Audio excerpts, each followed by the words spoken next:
Wassalatu wassalamu ala Rasulillah. We are brothers and sisters, Assalamu alaikum. It is my great pleasure and privilege to introduce our guest presenter. MashaAllah, he was a scientist for NASA headquarters for 25 years.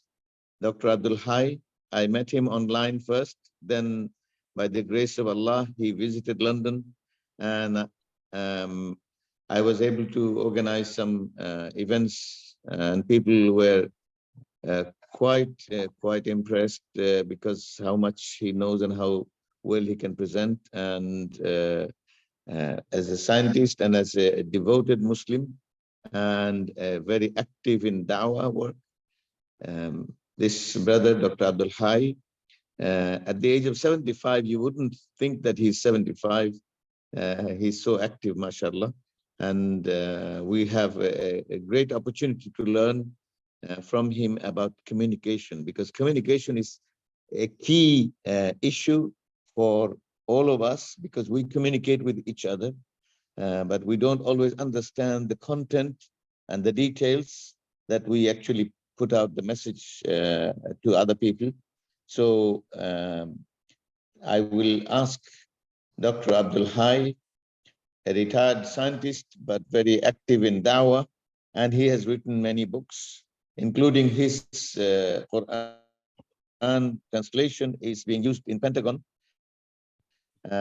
He's a highly respected man from Houston, Texas. May Allah bless him for joining us.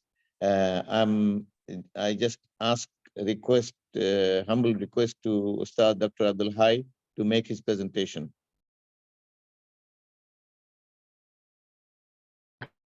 Assalamu alaikum. Can everybody see my page, Effective Communication? You can see that page? Yes. Not yet. We can. Can you? We can. Okay. Okay, and also can you hear me clearly? Very clear. Yes, now I can see and I can hear. Okay, so we're talking about effective communication.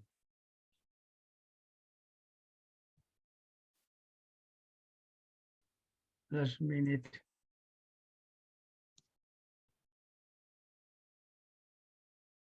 Okay, before you start, there's a video here. You can look at it about miscommunication.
Can't hear any sound.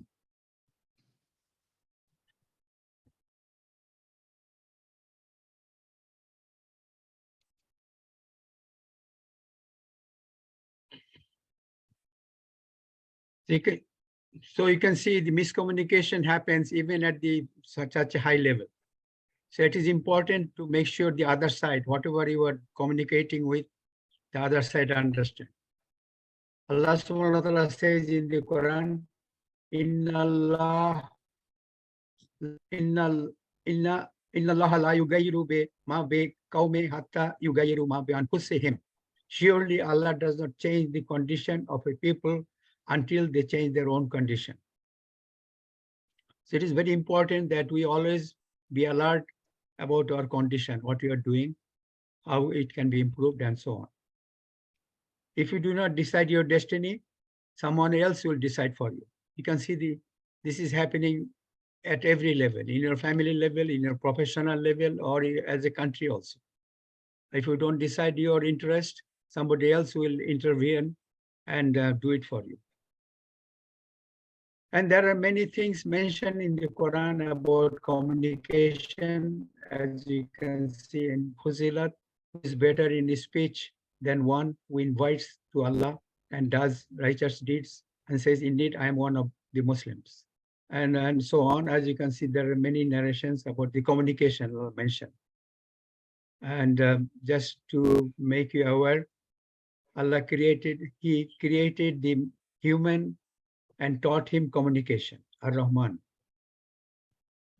Did you not give him 2 eyes to see, and a tongue and a pair of lips to control, Al-Balad? So you can see Allah subhanahu wa ta'ala mentions about continuous communication. And there are many hadiths also. Your smiling in the face of your brother is charity, Tirmizi. There are no 2 Muslims who meet and shake hands, but they will be forgiven before they apart. Rasulullah sallallahu alaihi wasallam never turned away from people and never released his hand fast. I never came across a person who smiled as much as the Prophet Muhammad sallallahu alaihi wasallam. Aisha radhiyallahu anha narrated the Prophet sallallahu alaihi wasallam used to talk so clearly that if someone wanted to count the number of his words, he could do so. Narrated by Bukhari and Muslim. So as you can see, communication is a very important part of our life. It affects your family, it affects your neighbors, friends, musallis in the masjid, in your profession, everywhere. And there are 9 effective communications according to Sunnah. Keeping a smiling face, saying salam, shake hands, balance your voice and tone. Many times we do not recognize, we keep on talking, but our voice should be such that it is soft voice, it is clear. Ask about his family members. Don't just start talking right away. Just be friendly atmosphere before you start talking. Avoid using tongue in ill purpose. Use simple and precise wording. Avoid useless argument. Talk should be very concise and to the point. Just because you have a platform, you just don't keep talking forever. End conversation with greetings. So these are some of the sunnats we should remember when you are communicating with others. And it is constantly changing world. As you can see, this world is constantly changing. Just to give an idea, the switch watch, as you know that in before 50 to 60 years back, all the world switches were made in Switzerland. Is my voice clear? I want to make sure that we are not talking at random. Everybody Yes. can hear, right? Yes, we can Yeah, hear. Okay. We can So hear switch you. was made in Switzerland. 80% of the market they used to have all over the world. All the switches were made in Switzerland. So one Japanese scientist, he designed a digital watch, and he went to Switzerland and showed them his watch. And he said, look, it is very simple. It has no moving parts, no gears. You don't have to wind every day. It runs on battery. And you can go into the water. It will not affect its performance and so on. It is very handy, easy to use, and very cheap. So, you know, all those switch manufacturer, they said you can take your cheap watch back to Japan. We don't need this cheap watch. Now today, if you look at, you cannot find the switch watch. It is in the museum. But everywhere around the world, everybody has a digital watch in their hand. Why? Because those switch manufacturer actually failed to see the future. They thought they are 80% market. They don't care about anything, any competition. But slowly and slowly, cheaper watch take over. And today everywhere, the switch watches are gone. Only it is replaced by the digital watch. Same thing today in America right now, even there is heavy competition between Amazon and Walmart. Who can compete with what? Same product, cheaper price, who can deliver early. There is a competition going on online. You can see that heavy competition. One is trying to beat the other. Apple versus Samsung. We have an iPhone versus Samsung phone. Who is better? Who is cheaper? Which has more features? All these things are continuously being updated. Boeing versus Airbus. You see, about 30 to 40 years back, most of the planes used to be Boeing planes. And slowly Airbus take over. Now we have about 40% Airbus, probably 60% Boeing. So there is a heavy competition who has more features, which is cheaper, lighter, and take more passengers, longer distances. All these things are making the purchaser, manufacturer, I mean the purchaser, the airlines, are making decision that which one they should buy, whether they should buy Boeing or Airbus, and so on. So similarly, on the other hand, if you see Xerox, today it is obsolete. Actually, 50 years back, all the copy machine used to be called Xerox machine. They used to be called Xerox machine. Now Xerox is no longer around. We have Canon and so many other good copy machines. Kodak used to be the #1 icon for Americans as a camera, but Kodak is now almost extinct. So the bottom line is adaptability. How you are adapting the environment, and it will change your destiny. Like in America, it is said that most of the Vietnam people who came by boat in America with nothing, they don't have even clothes. They came by boat in America. They are the most successful people in this country. They were able to come here, adopt the country, and they became very successful. In fact, in Houston even, there are areas where Vietnam people has their business and everything. They have even a street sign name in Vietnam language. They have even police from Vietnam. They speak their language to help the community. So adaptability is very important. Islam teaches us to be adaptable. And if you don't adapt, you'll be out of business. You'll be overrun. You'll be completely out, like that Xerox machine or a switch was. So you have to constantly be vigilant, update technologies, adopt it so that we can prepare for the future. This is always should be in our mind. Whatever activity you are doing, even in your office or in your Islamic activity, if you do not adopt the new technology, you'll be overrun. Somebody else will decide for you. In America right now, best of the speakers are new Americans, not big scholars. They cannot even deliver. They cannot even communicate. The new Americans who become Muslims, they are better speakers. They are invited in many places more than our scholars, because our scholars cannot deliver. If you cannot deliver, you're out of business. So this is happening constantly in everywhere. Communication is a part of everyday life. Husband and wife continuously communicate, father and son, daughter, teacher, student, imam, Muslims, doctor, patient. Who is the best doctor in your community? If you see that it is not that doctor who can prescribe good medicine, it is that doctor who can actually communicate better with his patient. Everybody likes him. He's a good, he understands my issues, my sickness, and he can analyze better. That's how they decide. The patient decide. Leader versus community, attorney versus client, partners in business. So these are the areas. I'm just mentioning few examples where people continuously communicate with each other, and based on the type of communication we do, we have a success or failure. What is happening to miscommunication? There is misunderstanding, loss of trust. It costs more time. It is very costly. Relation impact, husband and wife relation is bad because they cannot communicate with each other. One does not accept the other's opinion, communication, comments, and also on. Argumentation, resources drain. It happens everywhere with the company or even in a masjid. The people continuously argue and they end up wasting time and no progress. Unexpected division, disunity. These are the products of miscommunication. And if you have a good communication, what happens? You have unity, you have understanding, relationship, strength, efficient, saves time, profitable. You're running a company is more profitable because better communication within the company, no confusion. It is said that when a speaker speaks, like I'm talking to you, it is said that only 7% is the speaking material. Whatever I am saying, you will remember only 7%.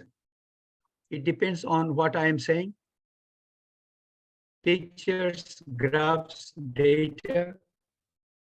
If we have a data, it's better. Picture is better than 1,000 words. So instead of text, you should have more pictures, more graphs, more data. Information packaging. Whatever you are saying, is it new information? Is it something valuable? It makes a difference. And 93% is how you deliver. Your body language, how you are talking, your dress, your audience, how they are receiving your message, how your pronunciation and tone. Is it clear? Is it easy words? Eye contact, looking at the people I'm talking. Those kind of things are make a big difference. 93% has to do with these items as compared to what you are saying. So communication is very important. How you communicate, how you deliver. As you can see, only 7% is the words, what you are saying. 55% is body movements, face, arms, and so on. 38% is your voice tone, modulation, pauses, how clearly you are saying all these things. Most people has time to do it again and again, but do not have time to do correctly in the first place. This is common everywhere. People do it, repeat again and again, but they don't do it correctly. So they end up making a lot of wastage of time and resources and accomplish less as compared to if you fix the problem in the first place. This is a good example. As you can see, those people are pulling the cart with heavy stones, and the wheel is square. And they're saying we are too busy. And the other guy offered him a circular wheel. He said, "No, I don't need your wheel. We are okay. No thanks." See, the people have resistance to accept the new technology, new ideas, and they end up with wastage and loss. Actually, in Florida, Disney World has a show. I visited that place. The first wheel was invented, it was triangular. Then it became square, and then it became circular. Now it is difficult to even think about a square wheel or a triangular wheel because we see the benefit of the circular wheel. So it makes a difference. So we should overcome barriers. Leaders are not born, but made. Scholars are made. A great speaker is cultivated and developed. You cannot be a speaker overnight. You have to develop, practice, so eventually you will be a good editor. A bodybuilder is made with hard work. He builds his muscle with hard work. It doesn't happen suddenly. There is no pill. It will make his muscle strong. You have to build it with consistent exercise and bodybuilding.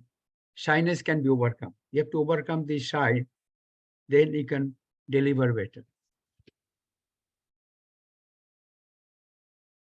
There is room for improvement, perfection. Anything you have done in your life or whatever you're doing right now, it is not complete. It is not perfect. There is always room for improvement. Aim high, sky's the limit. That's what I work NASA. They always think that the sky is the limit. There is no limit. Anything you have, you can dream, we can make it happen. Like today, a good example, we have internet, we have Zoom right now, we are talking. This was done 30, 40 years back by NASA. They designed these things. Now we can see in the world to benefit mankind. So NASA, whatever they design, whatever they progress, whatever they are doing right now, you'll see the results after 30 years, 40 years. We can talk about these items some other time. But the point is, they see the future and they can come up with a better technology, better mousetrap, better things to benefit mankind. There are 4 communication skills. Most of the time we think that speaking is the communication. It is only a part of the communication. When you are speaking, it is only a part. Listening is a communication. You have to learn how to even listen. Thinking, non-verbal. These are the 4 ways you can communicate with each other, with other people. And these are some of the barriers, as you can see, connecting with the audience, simple words, body language, cultural sensitivity. What you are saying, make sure it is not affecting or hurting someone, checking for understanding, seeking participation, effective questions. It is okay to, somebody can ask you questions based on your presentation, and you should be able to smooth out and clarify information. Summarizing what has been said, all these things are communication with the audience. Whatever you are saying is only 5%, as I mentioned, 7%. There are a lot of questions, a lot of unknowns, so it has to be addressed and explained so people will have a better understanding. This is a good example. The fox invites the stork.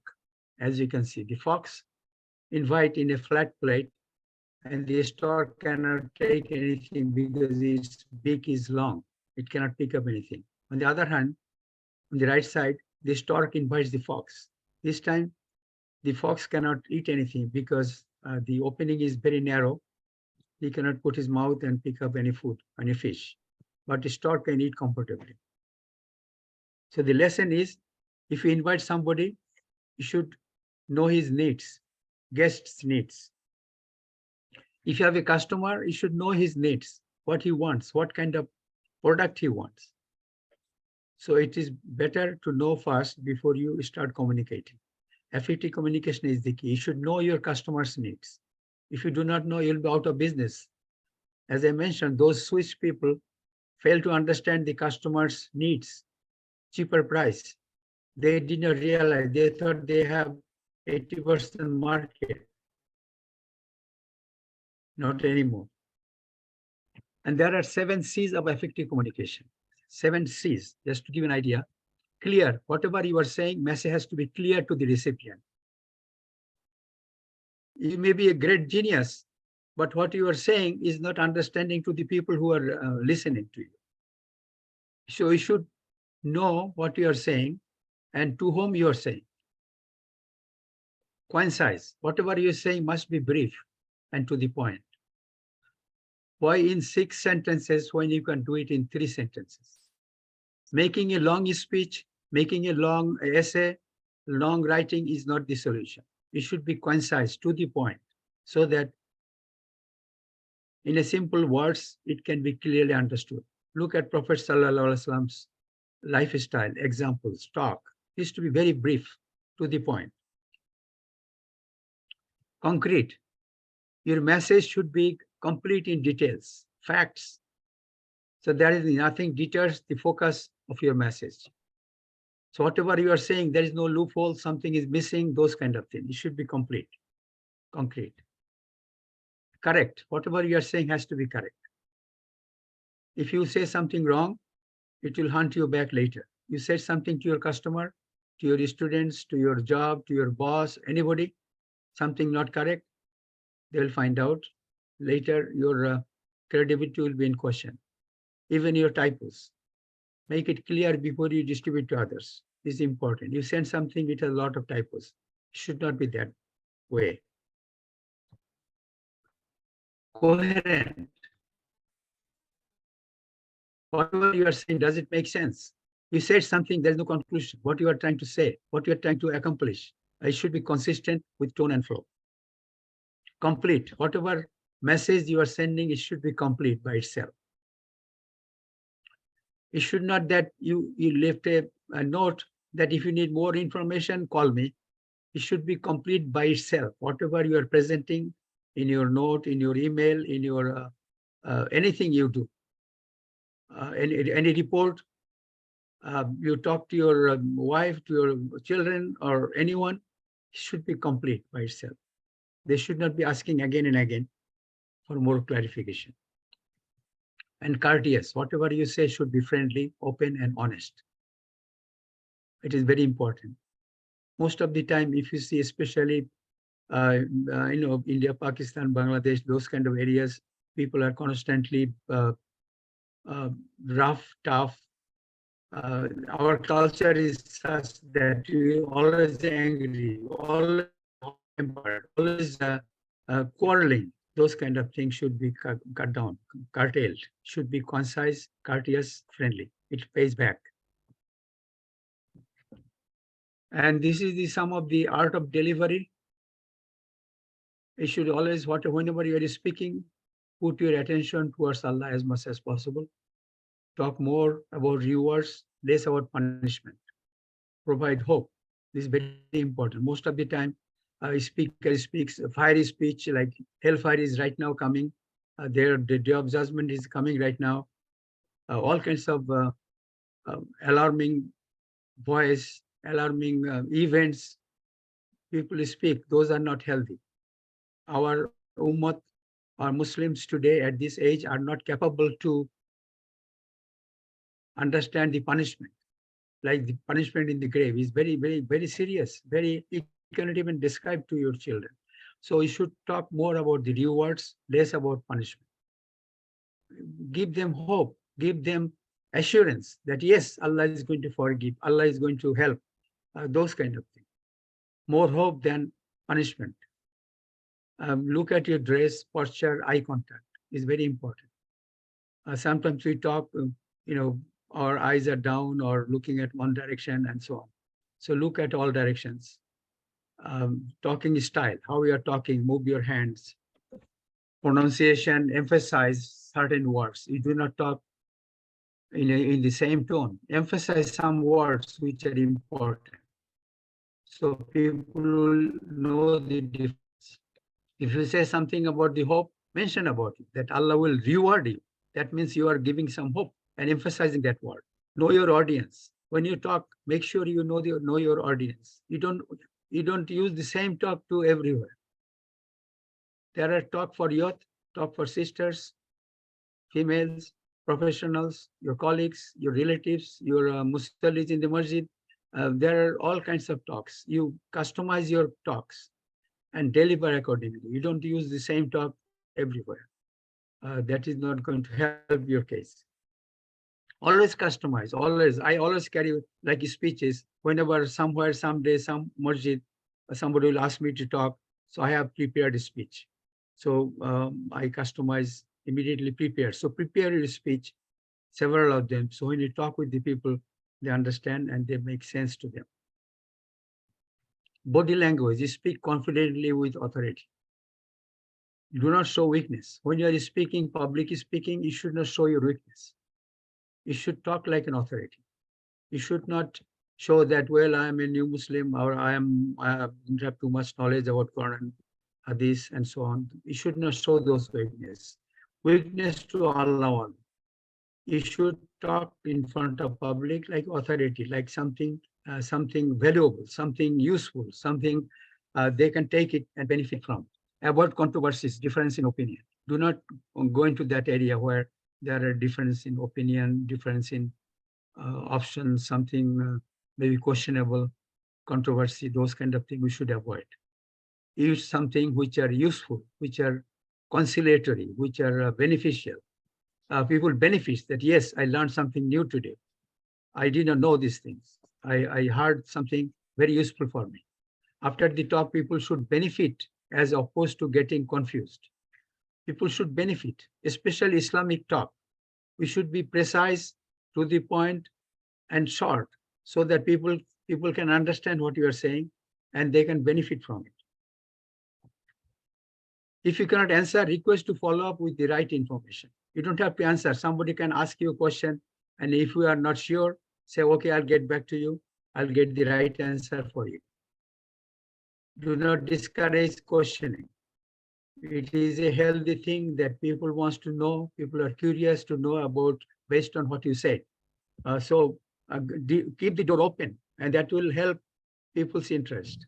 Maintain friendly environment. Avoid argument, debate. Many times we have constant argument. We have constantly fighting, arguing, even Islamic activities.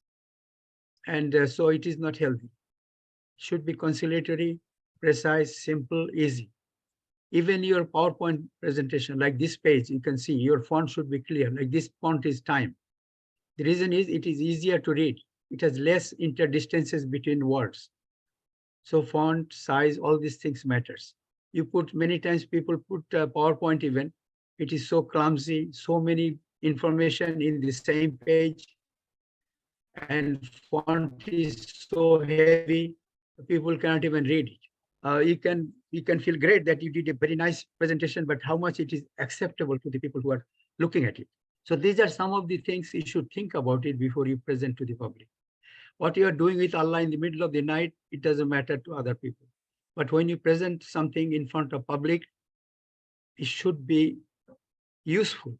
That is the bottom line, that whatever you are presenting, people should benefit from it. Some of the things you should not do when you are making a bayan, making a speech. Show your weakness. Show weakness to Allah only. Be nervous, talk, will not be organized. What you are saying is not organized, at random, not effective. Scratch your head, rub your face, those kind of things. It shows nervousness. Stand sideways, stand resting on some bad posture. Looking down, you are not looking at the people. Look eye to the people in all directions. Move your hand so that people can see what you are showing. Movement of your hand makes a big difference. And finger point those things so people can see and they can get the message. These are some of the guidelines, sitting and standing. Some people I've seen standing and suddenly stand and start shouting. Don't be shy, speak clearly. You should not talk too fast, so people don't understand. Only looking, sometimes it happens, I have seen many times, the speaker is speaking, looks like he's talking to himself, because he's not looking at the people, and whatever he's saying, he's just talking to himself. He should not. You are talking to people. There's a big audience sitting in front of you, and they're waiting to listen what you are saying. I should take time to look at them and make your message clear. People cannot even hear. It is important. Whatever you say is clear. Like I am talking to all of you. As you can see, if you don't like something, you should mention to me. I talk at random, no direction. People don't know what you're saying. Nobody knows when your talk will end. This is happening. Sometimes you're talking about Jahannam, sometimes hellfire, heaven, grave, so many things you're talking. People don't know what is your topic, what is your focus. Unrelated personal stories, some fake stories. If you say any stories, should be authentic. It should be stories of the prophets, the companions of the prophets, and so on. Something authentic. Don't promise miracles if you go for dawah, those kind of things. That if you put your hand inside your pocket, you'll get some money or some. All kinds of miracle, people say those things. Those are not guaranteed. Those should not be the criteria for activities. Criteria is Quran and Hadith. No criticism of the present condition of the Muslim. This is very important. We should not criticize that this is Shafi'i, this is Hanafi, various imams. We should avoid controversial things. We already have a lot of controversy among the Muslims today. We should give them hope, give them encouragement, talk to them clearly about what you're talking so that they can understand and take the message correctly to their homes. And these are some of the things you should do. Ask Allah to help.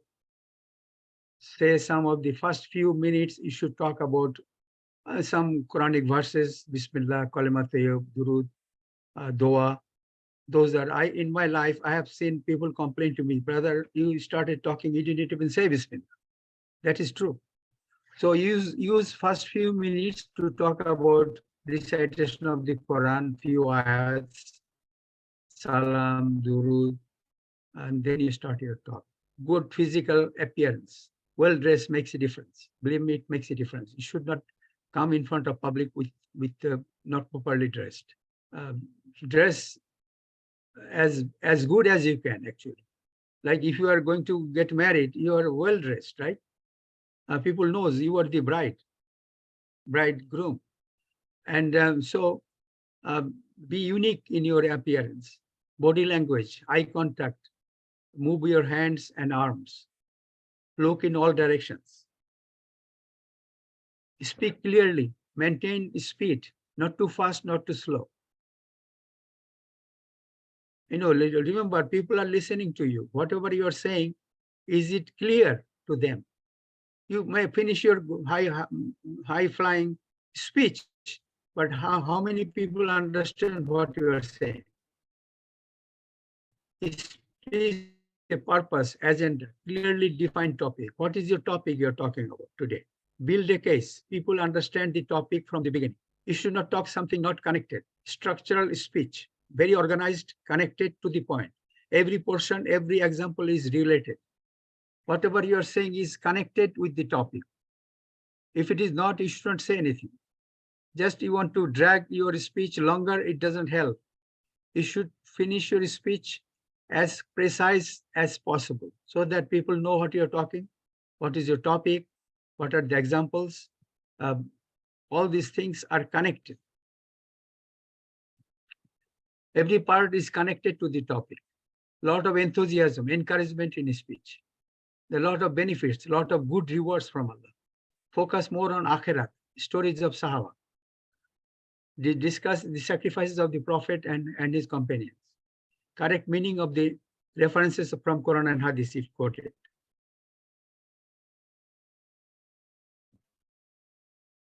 Focus on positive things.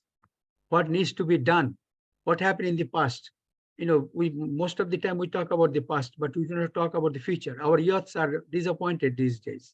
They want to know what they can do in the future because they have no past. Aristotle said that most of the people, old people, they talk about the past because they have no future.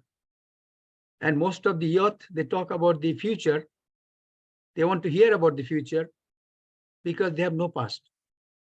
So most of the Islamic activity and speeches, we talk about the prophets, and it's fine once in a while, but talk about the actions needs to be done in the future, what they are supposed to do. Talk contain a lot of new data. Persuasive speech can influence with clear message. Focus activities clearly. Days of Makkah, responsibility of the last Ummah. As a follower of the Prophet ﷺ, we are responsible to give dawah. This is a structural speech. If you want to make a speech, prepare like that. First few minutes is about Bismillah, Kalima, Durud, Salam, Quranic ayat, and so on. Then you talk about the attributes of Allah. Before you talk about your speech, say something good about Allah, about his attributes, his names, how much powerful he is, all these things. And say you pick a topic about dawah. So we talk about the virtues of dawah. What are the rewards if you do dawah? That is important. The stories of these companions, how they sacrificed, how they struggled, and Prophet's example, Makkah and Medina, all these things you can narrate. Those are authentic stories. We'd like to hear more about them than some sheikh's story or some scholar's story. What he's saying today, all these things should be purely as much as possible from Quran and Hadith, Prophet and his companions. Importance of Sunnah, converse. Whenever you finish your speech, you should converse. People know that you are finishing your speech. You should not at random keep talking and talking, suddenly you stop. it should converse. People know what is your message right from the beginning. Like you're talking about dawah, you converse. What are the things we should be doing as the Ummah of Muhammad Sallallahu Alaihi Wasallam? And conclusion, what are the actions? What our youth should be looking and doing and dua. So these are the way you can start add the attributes of Allah, stories, and then importance of the work and dua. So people have an idea. It can be 15 minutes, it can be 20 minutes, 25 minutes. You can structure. I have actually booked Dawah Etiquette. I gave those books to many places. If you want, we can get copies. It has structured bayans, 50 of them. So you can make a professional bayan with all the links, all the items as I mentioned in this page. So that's how the bayan should be structured. Our talk should be structured. It not only in the masjid, Islamic activity, in your profession also. When you are presenting technical information to your managers, presidents, vice president, everybody showed up. You have to follow certain guidelines. You just cannot talk at random. You have an analysis, you have a plan, you have a conclusion, you need to done all these things. So team building is important. I am showing you this chart because it's very important. Our talk is only 5 to 7%. Talk is only small, like your body. Example is given by scholars that your body has, if you look at your mouth, is only what, 5% surface area it covers. Most of the body do not even talk. Your hand, your feet, your body, your back, your front, your head, all are quiet. Only your mouth is talking. I am talking right now, 5 to 7%. Then you have interaction with the team. That is important. Most of the time we focus only that 5% and forget everything. But 5% is the starting point, your speech. And then you have interaction with your team or with the people or with your customer whom you're dealing with. That is almost 30%. Then you have a budget, management, cost, profit, loss, 20 to 30%. You should give time, you should analyze, you should find out how much it benefits, how we can save, loss, all these things. Efficiency, production, improvement, 15 to 20%. Whatever you presented, is it the best way to go? Can you make it better one, improved way to do the same thing? Miscellaneous, emergency, 10%. So these are the way you should distribute anything you do in your life. Just do not live on the speech. You should take actions. Speech is the beginning of your action. And then you have interaction, profit loss analysis, try to improve it and make it better. So these are the way things should be progressed. I have two presentations. One is teamwork. We're going to talk about it, and time compressor. You can compress your time, save time, all kinds of ways you can minimize and make it a productive thing. If you do not do that, you'll be wasting your time. You'll be have a big losses. Your competitor will overtake you. Your company will be out of business.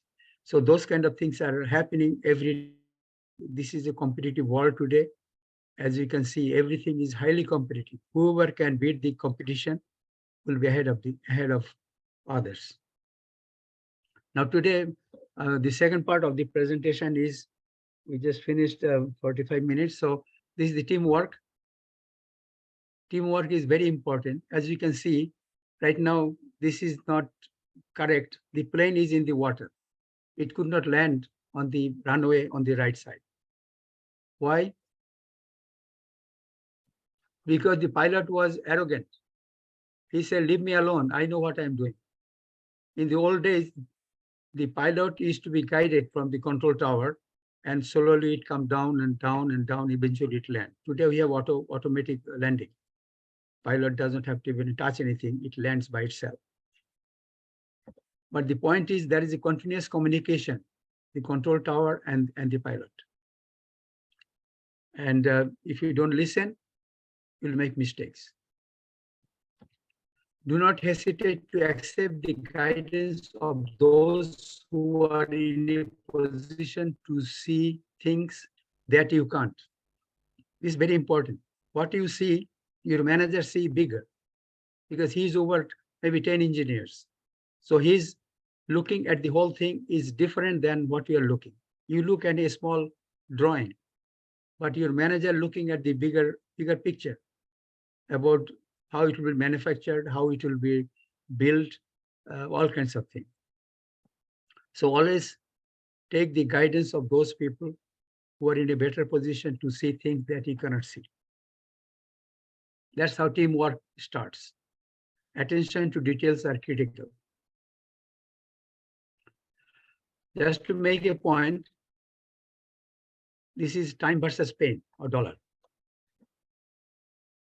If you have a good planning, it may cost you a little bit more at the beginning, but later it will be better. On the other hand, if you have poor planning, you are rushing things to do, very soon you might feel progress, but you'll end up with a lot of obstacles, a lot of difficulties, a lot of problems, which you have not seen at the beginning because you are rushing. So good planning is very important. Anything you do for your family, for your office, for your masjid, for any activity you do, should have a good, solid planning. What is your goal? How much you want to accomplish? What you are accomplishing? And all these things should be sorted out at the beginning before you move in. Also, efficiency varies with people. It's 5 a.m. to 5 p.m. Efficiency is highest right at the beginning. You wake up in the morning, all night you slept. Your efficiency is all-time high, like 70%. But if you do not have breakfast or lunch, what happens? You'll be stressed out. By the end of the day, you'll be exhausted. You'll have probably 30% left. Another person, he have a breakfast, say start with higher efficiency, and he takes time to lunch. By the end of the day, he is more energetic. When he's leaving his work, he's more energetic than the other person. It makes a difference. So breakfast, it is said that eat breakfast like a king. And I should have lunch, whatever it is, even if it is small. Some people say, okay, I don't need lunch, I can continue working. And that is not healthy. Most of the CEOs, chief executive officer of the company, they work 80 hours, 100 hours. They come at 5 o'clock. Before you even show up in your office, 9 o'clock or 8 o'clock, he's already there. He's already sorting out for the whole company worldwide. So his vision is much bigger, much wider, more responsible. So he cannot sleep. He has to come early. Most of the CEOs, as I mentioned, it's 80 to 100 hours a week. It's common, including weekends. They work very hard. That's what I saw. Many of the big dedicated people, they work very hard. And they have a minimum time for other things. So here are two companies. Today, it has engineering, planning, building, marketing, price, modulating, and you want to be more successful, brighter future, competitive edge. You are making a products now. We have a competitive edge. Your design is better, much cheaper, better vision, better strategy, global leader. You used to be a local leader, now you're a global leader. You're exporting other countries. Steady growth, a more value. The company value has increased. Higher rating, dream company. People love to work in that company. How it will happen from today to future? What is the missing ingredient which will transform from today to the future? You know what is it? It is the people. It is the people which will make a difference. I worked for Boeing, and Boeing, they trained their employee in such a way, they think that a dedicated employee is worth more than 747. If you have a 747, whatever its price is, a dedicated employee is worth more because he'll be continuously benefiting the company. And the people we deal with, anywhere, whether it is in the masjid, in your office, in your company, in your business, it will make a difference. Ultimately, it will bring the future to you. There is an example of the geese. As you can see, the geese fly like that. What is the shape? It is V shape, V. Why V? There is a very important reason. You see, the first geese, when it flies, it flips the wing and it keeps the uplifting of the geese behind better, so it can, the whole group can fly 71% longer than if they would fly separate. See, the flipping the wings helping the geese behind. It continuously helps. And if the front geese is tired, the another one replaces. And that's how they keep on traveling thousands of miles from South America to North America, 3,000, 4,000, 10,000 miles they fly. And it is possible because they have used the high technology. They use V-shape. And there are many things to learn. Here are some examples. People with common direction can get things done quicker, easier when they trust on each other. When they trust on each other. When a goose falls out of line, it suddenly feels the drag and immediately gets back into the line. Number 2 lesson is they stay in line. Those are headed when they want to go, when they go get help, as well as give yours to others. They continuously help each other.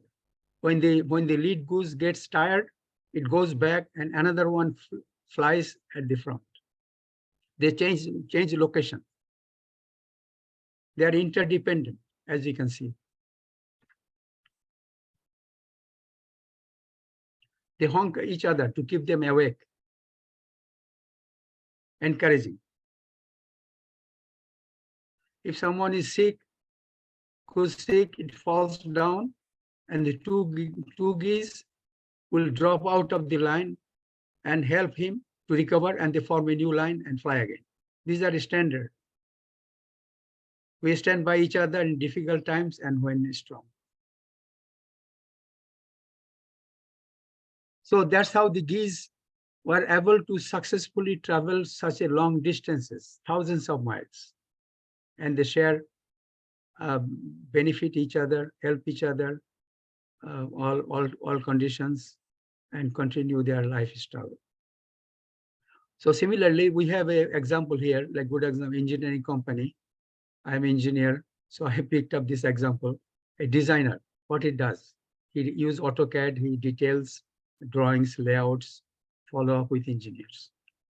Engineer, he analyzes, calculates, models, size, test, specify, comply with code according to the design code, and also there is a leader.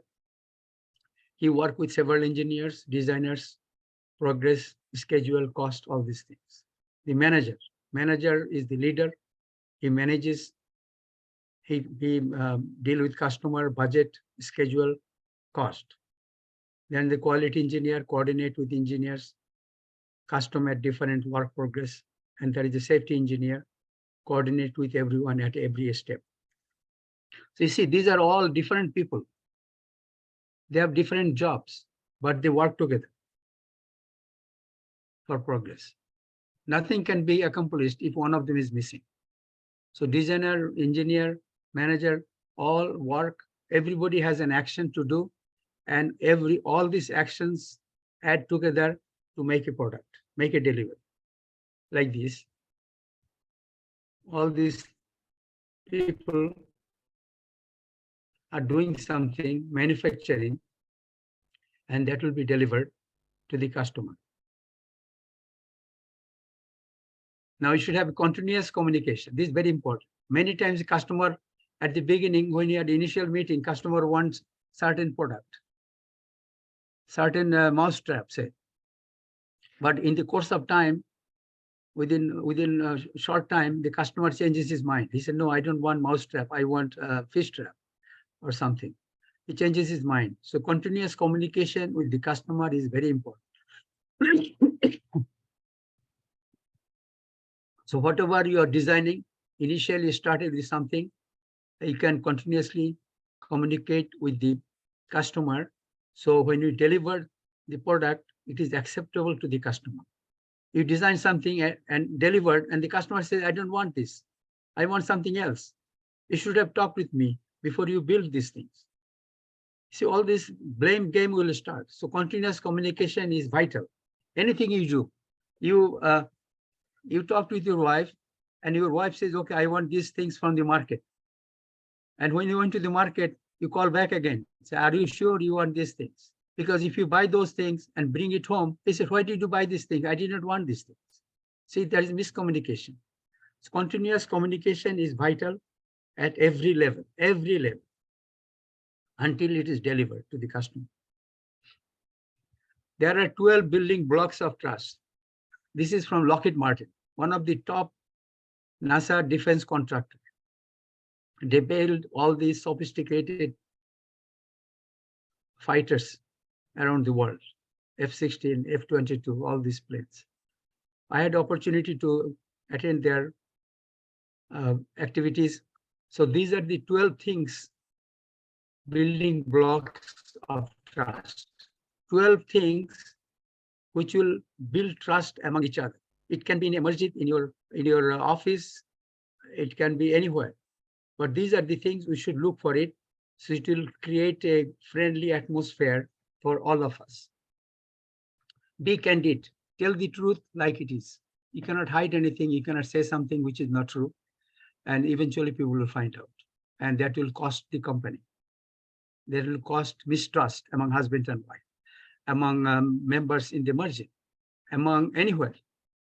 Be inclusive. Seek the input of others. Do not hide things from people who should be informed, who should know about these things. And if you do not do that, it will create distrust. It will create confusion. It will make him less active. All these things will generate. Avoid blaming. Do not shoot the messenger. If some fault is found, you should correct it. Do not blame the messenger. That, okay, why did you say this thing? You should not have mentioned it. We could have, done without mentioning this thing to our customer. So this thing can cost you later. Avoid blaming. If you have an issue, fix it. Don't shoot the messenger. You should be thankful that he actually found out there is a defect in your product. Listen intently. There is learning opportunities everywhere. This is very important. People, if you are a manager, you should learn how to listen to your employees. Then you will learn many things. Every employee has something to contribute. If you don't listen, if you are dominating, if you are forcing your opinion, they will keep quiet. And in the long run, you'll end up with a big disaster. That can happen to the company. Seek to clarify. When you're in doubt, ask. This is very important. If you don't understand something, some analysis, some drawing, you should ask to clarify. You should not assume something which may not be true. Be accessible. Keep the door open, an open mind. That's what I saw in Lockheed Martin. Their manager's door is always open. Many companies has their manager's door is always closed. He's always on the phone. You cannot even talk with him. You have to make an appointment with the secretary, and he's not accessible. And it is getting late. If you don't take action, if you don't inform the manager, the product will be delivered wrong. All these things will go happen. So manager should be accessible. That's why you are manager in the first place. If you are not accessible, you should not be manager. You should have an open mind. You should listen to what other people say. You may not do it, but at least you should know what is going on. Be direct. Have the courage of your convictions. Act with integrity. Make positive behavior. Action speaks itself. Be accountable. Take responsibility of your actions. If you did something wrong, accept it. that, okay, I'm sorry, I made a mistake. And it should be open in the whole atmosphere in the company. And then it will make your company flourish better in the long run. It will save a lot of money and time. Keep promises. If you say something, you should reinforce with credibility. You should not say something which is you cannot deliver, or you forget it. Those are hurting the company, your environment, your people around you. If you say to your wife, good example, you should keep that promise. If you don't keep that promise, if you just say it because you wanted to say or make her happy at the beginning, but later you forget the whole thing, sooner or later it will hunt you down. It will come back to you. And relation will be sour. Share promise. Be generous with credit. If some employee has done something good, show appreciation in front of others that, okay, this person did this design and it is so beautiful. The customer is happy, we are happy. Share the praise. Give credit to the person who did this, deserve it, not to the manager. Many companies, the manager take all the credit and the employees are left out. They did all the hard work, but at the end of the day, the manager take the credit. That is a very bad environment. Value diversity, respect people with ideas and different levels, different kinds. So these are the 12 building blocks. The company actually, every year, they spend the whole day. I spent with them, excuse me, to train people about these values, because this makes the whole company in a better standard, higher credibility, higher trust. And the company environment is much better. People are enthusiastic. They want to work here. They feel confident. They feel cared.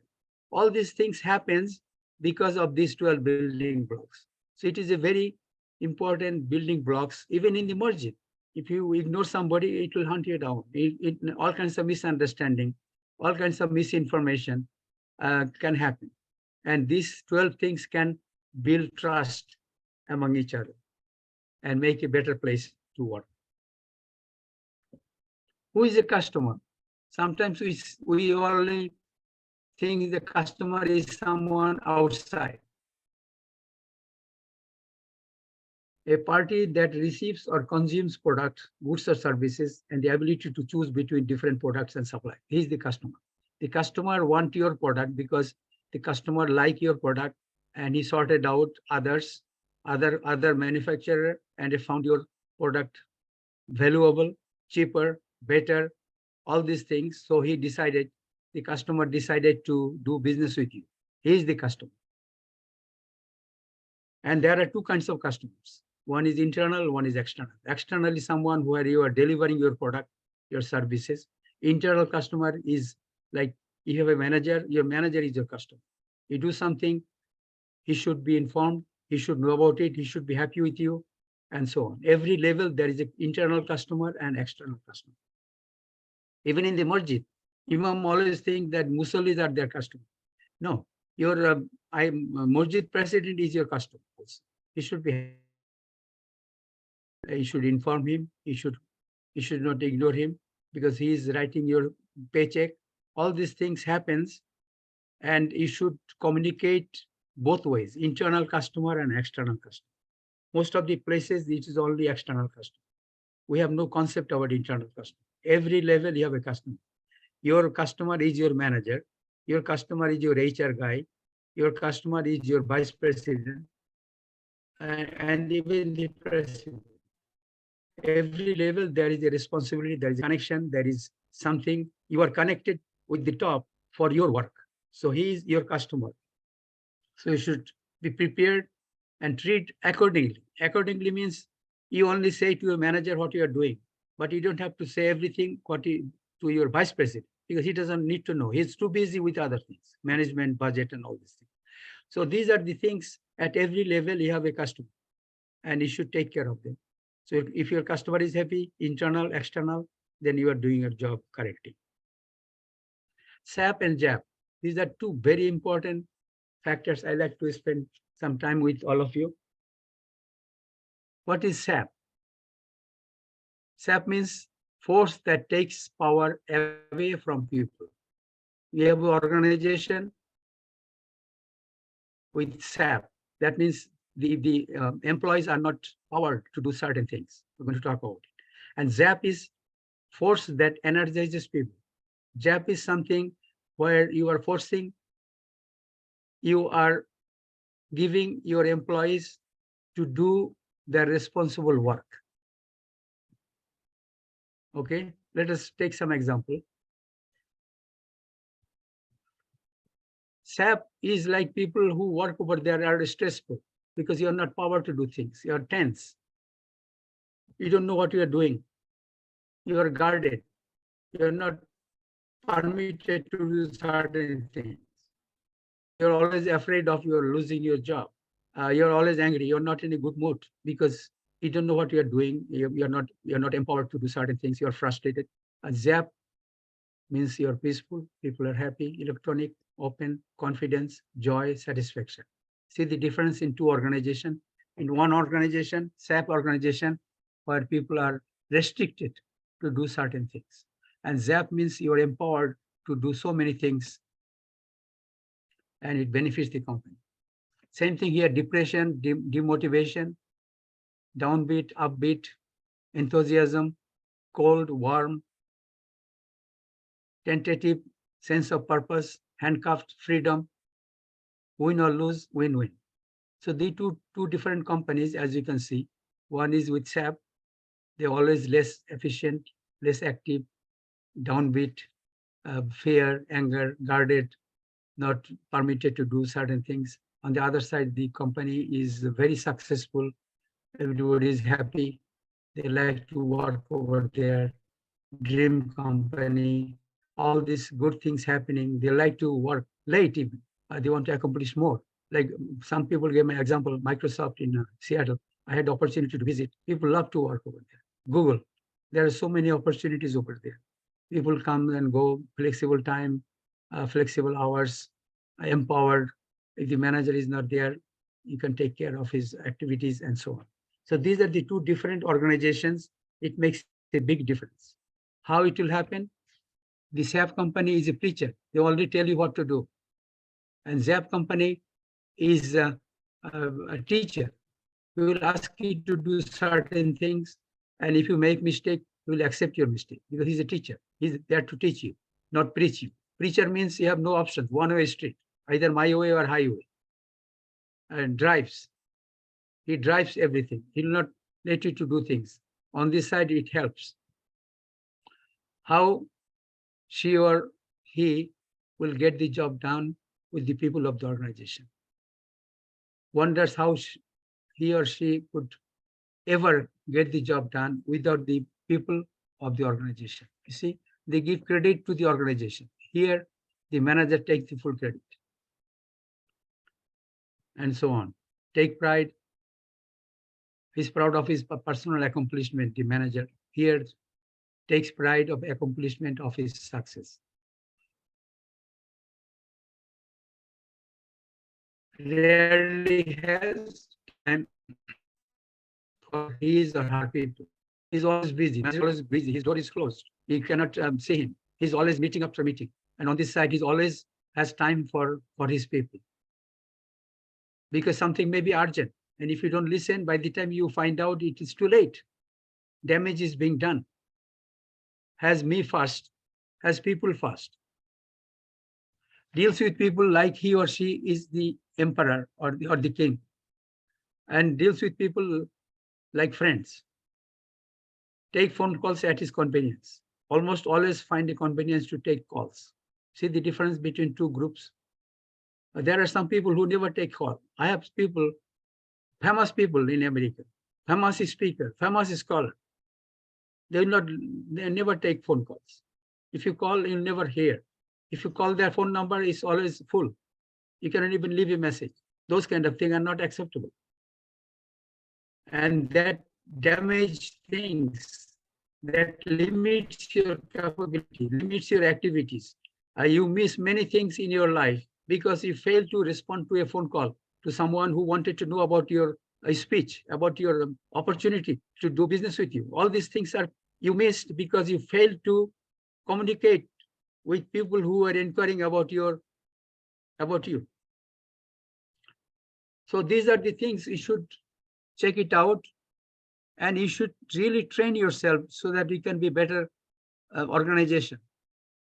You start the day early before others with highest efficiency, as I mentioned. CEO, be a CEO of the company, even if you are at the last bottom of the company. Be early efficiency. Plan for the day. You should have a plan for the day. Use resources for the best possible way. No routine meeting. There are some companies, they have a regular meeting, weekly meeting, monthly meeting, 6-month meeting, yearly meeting. There should not be any meeting like that. Recently, I saw in the news that Elon Musk, he makes Tesla. He has no meetings. He said no meetings for routine meetings. You should not have a meeting, just have a meeting. It is wasting. So many people are attending the meeting, sitting there, and no accomplishments. When you are attending a meeting, you better have a good reason. Plan and contribute to meeting output. You should have something to add. Otherwise, you should not be in the meeting. You shouldn't have the meeting just because you don't have a meeting. Clear table daily. It is said that looking at your table while you work, you can find about you. Like a mirror. If you look at the mirror, you can see your face. You can see where you have a bad spot and good spot, your hair combed or not, all these things. Similarly, if you look at the person's table, you can find out how this person is working. If he is lousy, his table will be full of papers, emails, filled, not answered. A drawer is full of papers, computer is, all kinds of junk mail are there. Those things show that you are not updating your things every day. Can find things. Sometimes you cannot find things. You put your document someplace, you cannot find it. The information is missing. You had a contact of a customer and your manager asks you, what is his name? What is the name of the company? What is the address? You cannot find it because you could not keep a good record. Prompt answer. It didn't phone call, email, deliver before due, free yourself. This is very important. Everything, anybody call by the end of the day should be answered. You should respond. You should take action. Do it before it is due. Anything is due tomorrow, deliver today. All these things are put you in ahead of game. Your phone call should be answered right away. Even if you are in a meeting, you should respond immediately. They'll get back to you. So the person is calling, he knows that you are calling him back. He got your message. He got your phone call. All these things. Free yourself.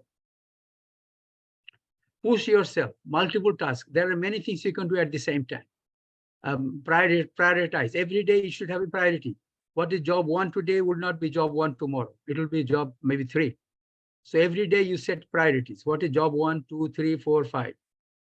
And then take action. Deadlines. Coordinate. Delegate.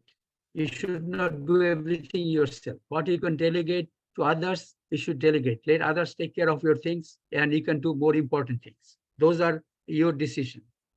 Lunch, exercise, trim fat, healthy food, drink a lot of water, take breaks. This is very important.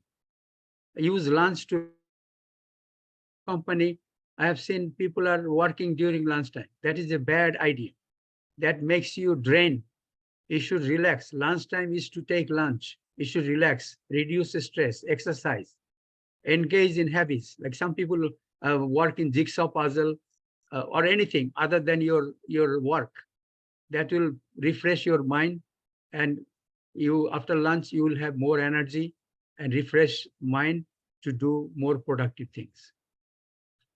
Optimize yourself, multiply yourself continuously. Learn and train others. Whatever, like I saw in the Boeing, when I joined over there, first 1 week they give you computer and they gave you links about the rules and regulation of the whole company. And then after 7 days, your manager will talk, HR will talk, your benefits and what are your tasks. So they build your employee right on the first day. Most of the companies do not have even a computer. I have seen. And then after 6 months, he's just sitting there drinking coffee, doing nothing. Those are non-productive activities. You should have a plan, process, competitors. Who is your competitor? You should know about it. Ways to save, improve, revise, better mousetrap. These are continuously. What you are doing today, you'll not be doing tomorrow. You'll be doing something else. Many companies in America have seen they used to make one product, now they do different products. Write steps, procedure for others. What you are doing, always write it down. In my life, I used to write continuously, and I have 20 books now because all those things I have written from other people's speeches, I put them in the form of books so other people can read that book and benefit from it. So train others. Do not reinvent the wheel. So anything you do, write the steps so that any new employee comes, you can give it to him. I can give it to the manager. Look, I wrote that steps, what I was learning. Now he can, the new employee can do the same thing in a quicker way, shorter time. So those things helps your company also. Less waste. Continuously communicate with customer and manager. We talked about it. Good attitude. Your attitude should be such that you're not hot-tempered, not stubborn. It should be adjustable, adaptable. Adaptable means you adopt certain environment. You start working with a company, new place you travel, new masjid, new management, everything new, but you're adaptable. You can accommodate. It is said that a girl is more adaptable than a boy. A girl rages in his parents' house, then she's married to a stranger, she sleeps with him, he has a child, and so on. You know, she's continuously adapts her situation, and she's adaptable. A boy is not adaptable. You know, he gets mad so quickly. Look at yourself. Flexible. You're flexible. You are, whatever you're supposed to do, you say, okay, I'm going to change it. I'm going to go later. You are fixable. You did something wrong. I said, yes, I accept responsibility. You are trainable. What you used to do before, you have to change your tone, the way you talk, your behavior, your attitude. You can be trained better. Find common grounds. Always find common grounds. Whatever you're doing with your manager, with your supervisor, with your workers, co-workers, should always find a common ground so that there is no argument and fight. See the bigger picture. Always look for the betterment of your company. Quick to accept mistakes. If you did something wrong, accept mistakes. Even in the masjid, if you did something wrong, if you say something wrong, say that, okay, I'm sorry, I made a mistake. To your wife, even, to your children, if you did something wrong, accept it. It will create the environment better for you. Criticism. Equilibrium position, survival. You don't want to survive any place. It is said that, and mentioned in 60-minute CBS program, that a person loses 15 to 50,000 brain cells a day, depending on the activities. You are losing 15,000 or 50,000 brain cells. It is happening every day. How can you cannot stop it, but you can make it less. How? By being more active. That's why in America right now, senior citizens have their other activities, like they bring a pet, a dog or a cow, not cow, a cat, a puzzle, or relatives visit. All kinds of extra activities are there so that his loss through his brain becomes less. And you'll have a less chance to have Alzheimer's disease and all kinds of things. This is happening because that senior citizen is sitting in that room, living in that room by himself, doing no activities. If you have less activity, you lose more. If you have more activity, if you are energetic, active, you will have less loss. We should do it at every level of our life. Fun to work. The work you'll be doing every day, you should not be bored that, oh, it is Monday, I have to go back to work. No, you should take the challenge. Change, better way tomorrow. You always try to love this work, whatever you're doing, whatever is your activities, because you'll be doing probably another 5 years or whatever, but you should try to love that work so that you enjoy that work. Failure is not an option. That should be the criteria, that whatever you are doing, you should love it and try to adopt it. And that will make your life easier, better. healthier, and make every day same. You should not have to start all over again every day. You should have a program. You should have a routine so that whatever you are doing today, you can also continue tomorrow or few days before you jump into other things. You should have a organized way of life. So activity today will flow into tomorrow. You have some delivery, it will run into tomorrow and so on. So it is linked every day. So if you know what is your job description, what is your work today, you'll be able to make it same way tomorrow also. And it will optimize your lifestyle, your efficiency and so on. That's how comes productivity. Your time is the most efficient thing in your life. Be result oriented, focused. No cell phones, no laptop in critical meetings. I have seen many times meeting is going on, the person is playing in the computer or he's checking his cell phone cell calls. It should be turned off. If it is an important meeting, critical meetings, you should not have cell phone ringing or your laptop is on. Those things are non-productive. You can do it later. Why should you do it in the middle of your meeting, which is so important? Information, organized, disciplined in filing, email, correspondence, calendar. Everything should be updated every day. Your table should be free every day. Your table should be empty every day. Nothing should be holding back. Set priorities of tasks, continuously communicate. Parallel processing. There are many projects, you should be able to do it parallel, several tasks together. Get more things done at the same time. It is said that the people use 5% of their brain power, 90%, 95% is idle. So your brain has a tremendous capability. And you can do much more than you are doing. See about the Prophet Sallallahu Alaihi Wasallam. He only lived 23 years. He accomplished so many things. And he joined in so many activities, battle to family, to migration, to sermon, to revelation, so many things he did. So you should have a continuously communicate and do many things at the same time. You continuously cross-train. You should train others around you so that they can take care of you. No single point failure. Many places, some masjid even, good example, you cannot do anything because the key is with the imam. He is not here. Okay, so everybody is waiting. So those things should not happen. No single point failure. There should be parallel responsibility.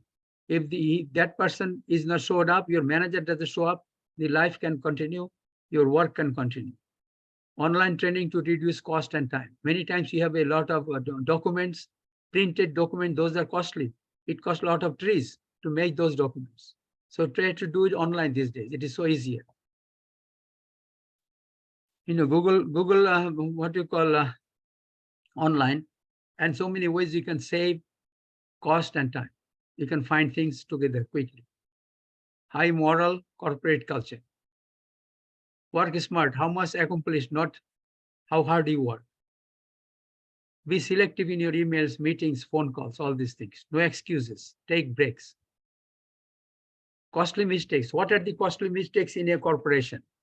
Waiting. Number one is waiting. You're waiting for some information, you don't have it, so you cannot do anything. Lack of information. You're waiting from your customer. Customer is not responding, so you cannot do anything. You cannot design things. Ambiguity. Something is defined, not clear. It is not clear what is the design, what is the size. All these things are not clear. They should be clearly defined so that you can take care of the whole thing. Avoid verbal order. Write down everything you want to do. IBM used to have this kind of culture that everything should be written down, whatever you do. These days, you have an email, you have a what you call calendar, and so many ways you can communicate. So those are the ways. Try to avoid verbally so that people even say that you did not tell me this thing. I did not know that. Those things should not be there. Should be recorded somewhere so that there will be not costly mistake. So every team member is important. try to your best individual collectively, look at the bigger picture, overcome differences as soon as possible, take initiative, appreciate work of others, never frustrated, lose temper. If you lose temper, you fail. Maintain professional atmosphere, think positive, continuously communicate, be disciplined, organized towards the customer's needs, follow up, close loop. Customer is the king. Customer pays for your work. So this is how we should build our team so that we can all benefit and make a better company, better place to work. And do not reinvent it, perfect it. I have 3 books here. If you're doing the work of dawah, where do you stand? It has a reference from Bible, Torah, Hindu Ved, Buddhism, comparative religion, what everyone should know. 4 out of 5 converts in America, women. Why? I have that book. It has all the data showing the rights of women in different religion, and also a Spanish book. Those are available online. If you want, I can send you what you call soft copy. You can see it. And I don't want to go. I have only 3 minutes left. So I like to say that Dr. Zakir Naik, he has 20 questions. See these questions. If you go to the Google, search YouTube, these are the 20 questions Dr. Zakir Naik says most of the non-Muslim ask. So go through this question and prepare your answer. Also, there are some controversies. I like to make a list, as you can see. These are the controversy non-Muslim always ask. These are controversial areas.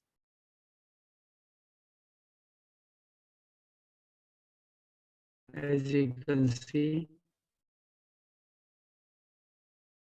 I'm going to send you the list, but I like to show you those lists are there. Like good example, the last one, numerical mistakes in the Quran. There are some people who say that there is a numerical mistake in the Quran. You may not know it, but if it does, how do you answer? So I have gone through all of them. These are the famous people: Dr. Zakir Naik, Noman Ali Khan, Yusuf Yasir Kazi, Yusuf Astes, Khalid Yasin, Hamza Yusuf. They have given some answers about these items. Here are the list of the items. I picked up those best items, best example, best answer, and short answer.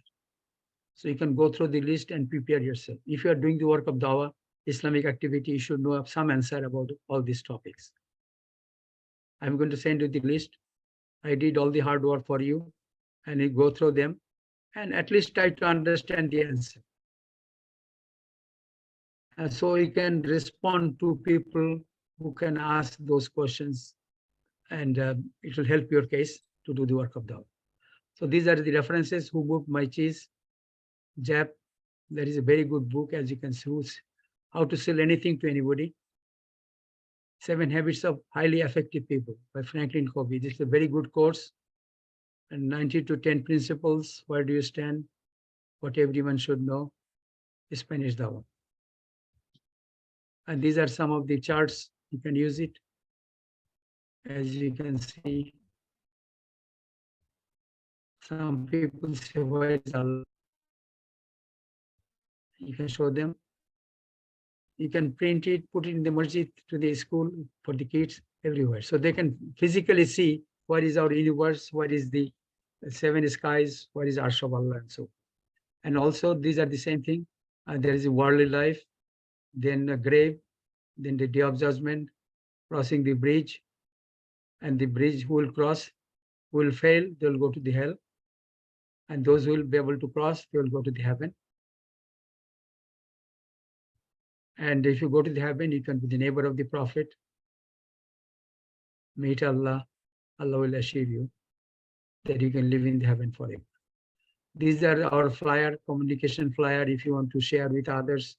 This presentation, I'm going to send it to you today in PowerPoint format, so you can show to the other people. You can actually break into 2. One is effective communication. Other one is teamwork.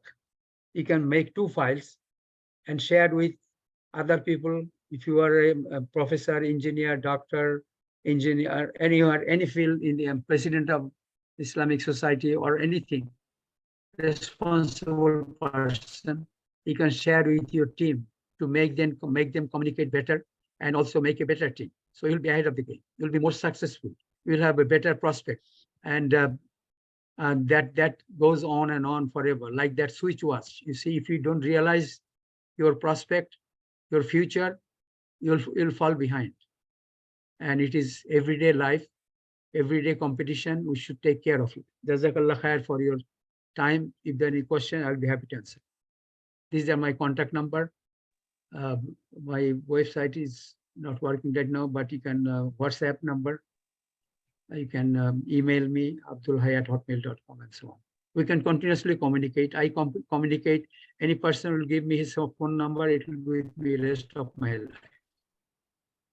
I'll share with you with things which you can benefit, which you can share with others and continuously benefit around the world. Especially these days, we have WhatsApp, we have email, and so many easy ways to reach out to so many people, so many places around the world. Jazakallah khair for your time. Any questions? Thank you very much, Ustadh. Wonderful lesson for all of us. And I have seen many people requesting. For everyone's information, Dr. Abdul Hye is a very quick communicator. Whether you send email or text message or WhatsApp message, he will be very quick in response. And one thing I learned from him, he said, any junk mail, I don't delete it. I send them a dawah message. So this is something that we can learn from him. And he says, if you write to him, he will save your name and number, and it will remain with him for life. So this is something, and he has already given his number. If you need his number, I will be able to give you. So if you have any important question, please ask him. We are just running a little bit over time, but I think if there is an interest in asking him more, then to learn from him more, please ask. Unmute and ask. The reason I say people's number, I consider that person is my customer.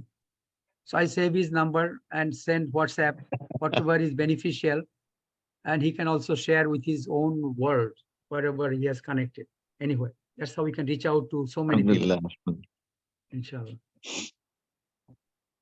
Alhamdulillah. I know I may have gone too fast a little bit. Okay, if there is any question, Okay. please ask. And of course, you can always ask him by email or by WhatsApp. As I said, I found him very efficient. I call it prompt, positive, and professional. Those are the 3 P's in communicating with him, I found. So inshallah, you will find, and he's a full-time da'i for the sake of Allah. So we can emulate him, we can learn from him.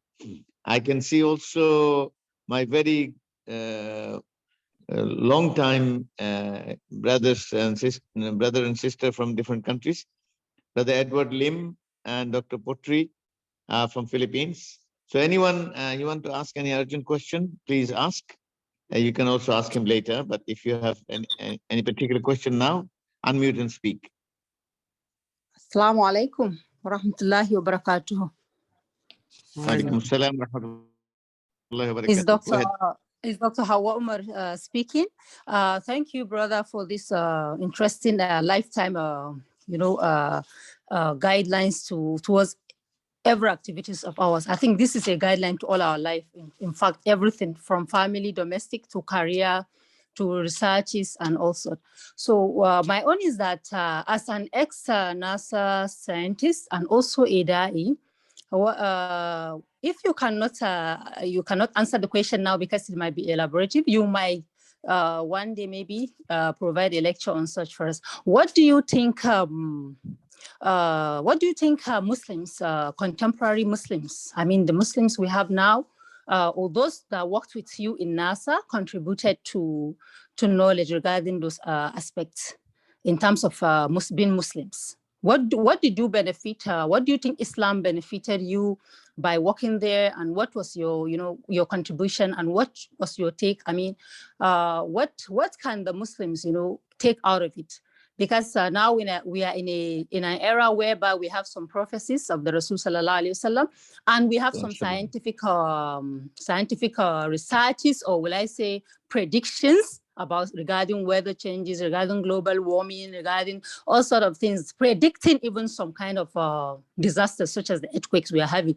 So I don't know whether brother was able to match this the Islamic knowledge we have, the prophecies we had from the Rasul Sallallahu Alaihi Wasallam, and what was in the what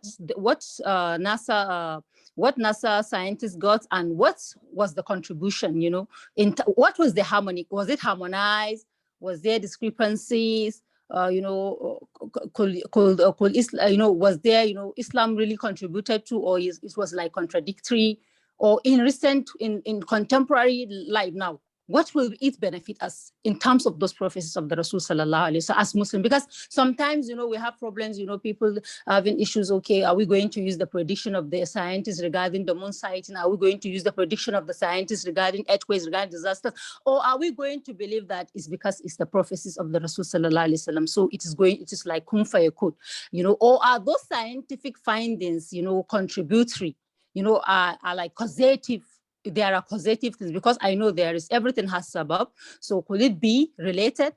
In such a nutshell, as Muslims, we would like to know, what really Islam has, the roles of Islam, and then what are the harmonies or disharmonies with regards to the contemporary knowledge of the scientists regarding all those meteorological and other NASA researches.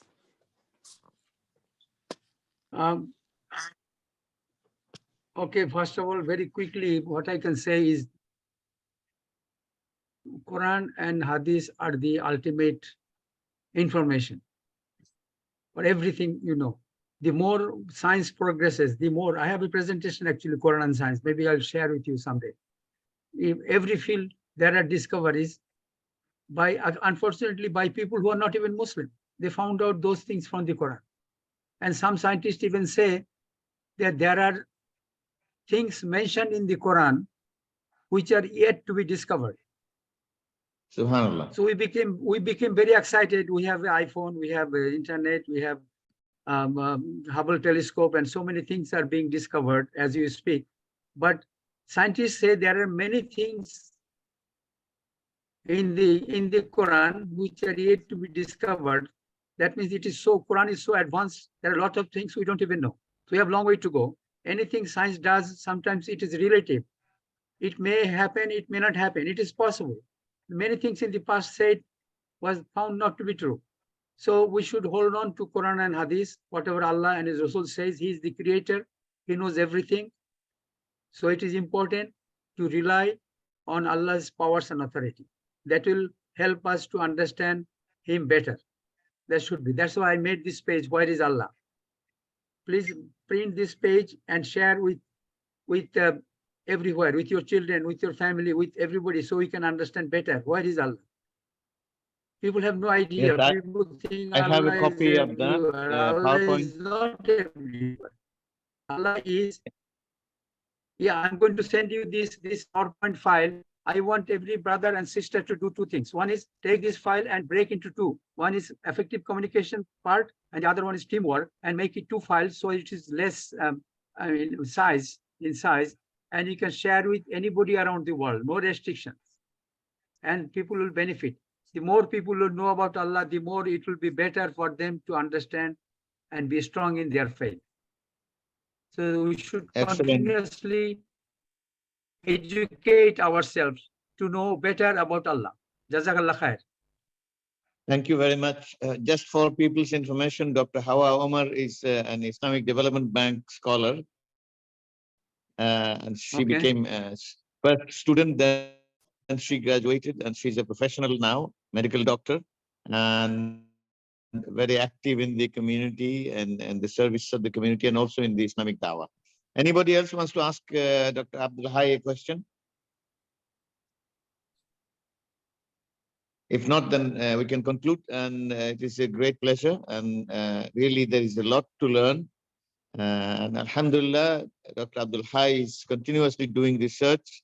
But his entire focus is, all his learning is to connect people with Allah and the reality of the unseen world, and which means basically dawah. He's saying without dawah, there is no life. And this is what I fully endorse and accept.